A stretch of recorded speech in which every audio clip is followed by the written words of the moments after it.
Hello everyone, welcome to exam affairs. आज हम लोग देखते हैं कि जो भारत का 101वां रामसर स्थल घोषित किया गया है वह जो है अरुणाचल प्रदेश का गलाव झील है।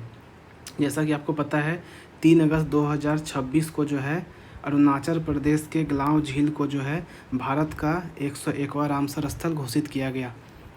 और ये जो गलाव झील है ये अरुणाचल प्रदेश का पहला रामसर स्थल है, तो इसको याद रखना है। ऐसे भी जो नॉर्थ ईस्ट के फैक्ट्स जुड़े हुए होते हैं वो एग्ज़ाम में काफ़ी बार पूछने की संभावना ज़्यादा होती है।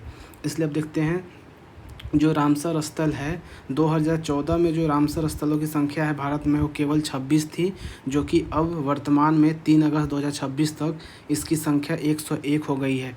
और जो भारत का सबसे बड़ा रामसर स्थल है वह पश्चिम बंगाल का सुंदरवन आर्द्रभूमि है, जो कि 4230 वर्ग किलोमीटर में फैला हुआ है।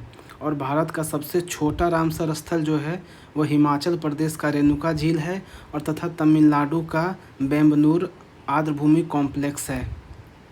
और ये दोनों जो है 1 वर्ग किलोमीटर से कम में है।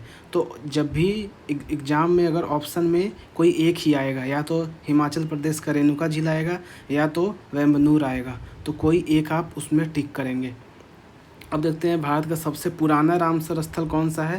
तो ये उड़ीसा का चिल्का झील है और राजस्थान का केवला देव जो राष्ट्रीय उद्यान है वो है, और इसको जो है 1981 में नामित किया गया था।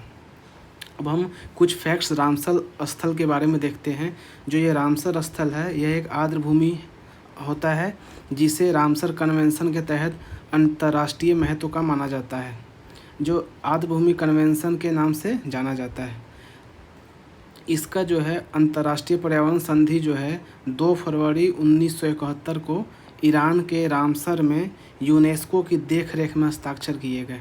और यह संधि जो है 21 दिसंबर 1975 को लागू हुई। ये बात आपको ध्यान रखना है।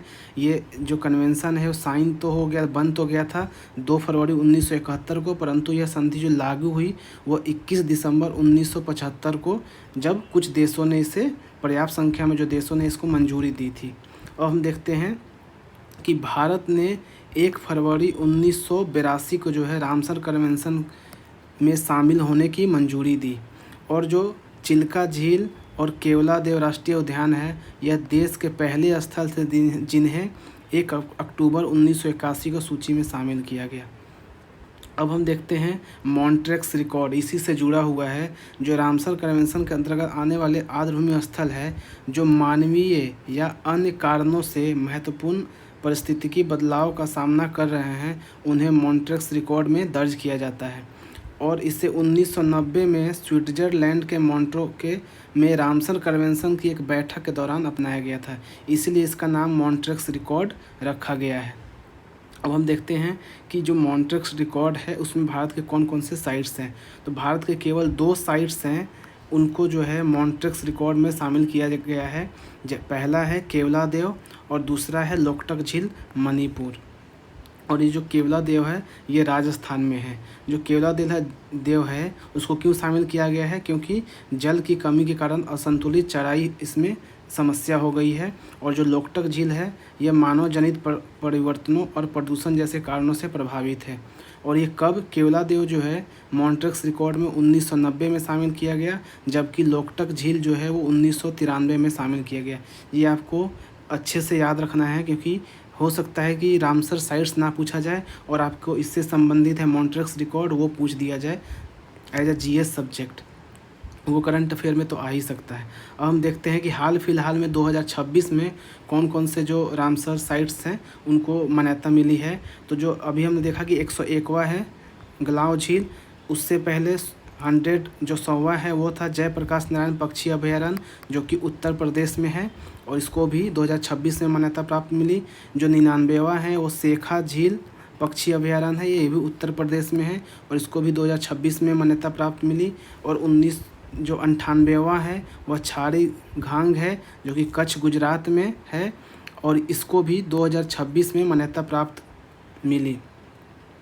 और 97वां क्या है, ये है पटना पक्षी अभयारण्य। आपको ध्यान रखना है, पटना का मतलब ये पटना में नहीं है, बिहार में नहीं है, ये उत्तर प्रदेश में है। तो पटना पक्षी अभयारण्य कहाँ है, उत्तर प्रदेश में, जिसको 2026 में जो है रामसर स्थलों में शामिल किया गया।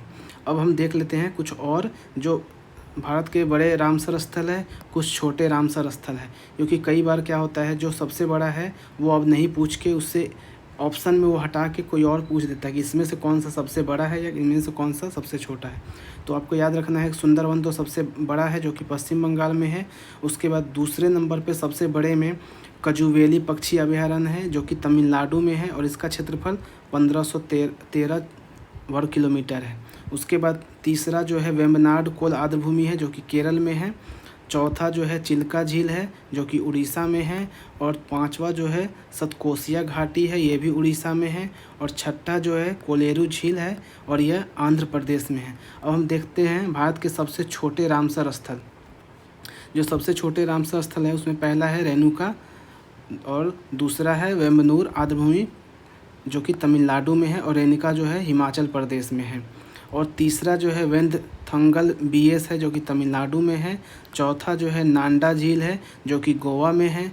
और पांचवा जो है उथाई मर्थपुरम जो है बीएस, ये तमिलनाडु में है। इस तरीके से आपने देखा कि रामसर स्थल के बारे में हमने बहुत सारे फैक्ट्स, संपूर्ण फैक्ट्स को कवर किया है जो कि हमारे परीक्षा के दृष्टि से काफ़ी महत्वपूर्ण है। Thank you for watching our channel. मिलते हैं अपने नेक्स्ट वीडियो में। Like share and subscribe the channel. Thank you.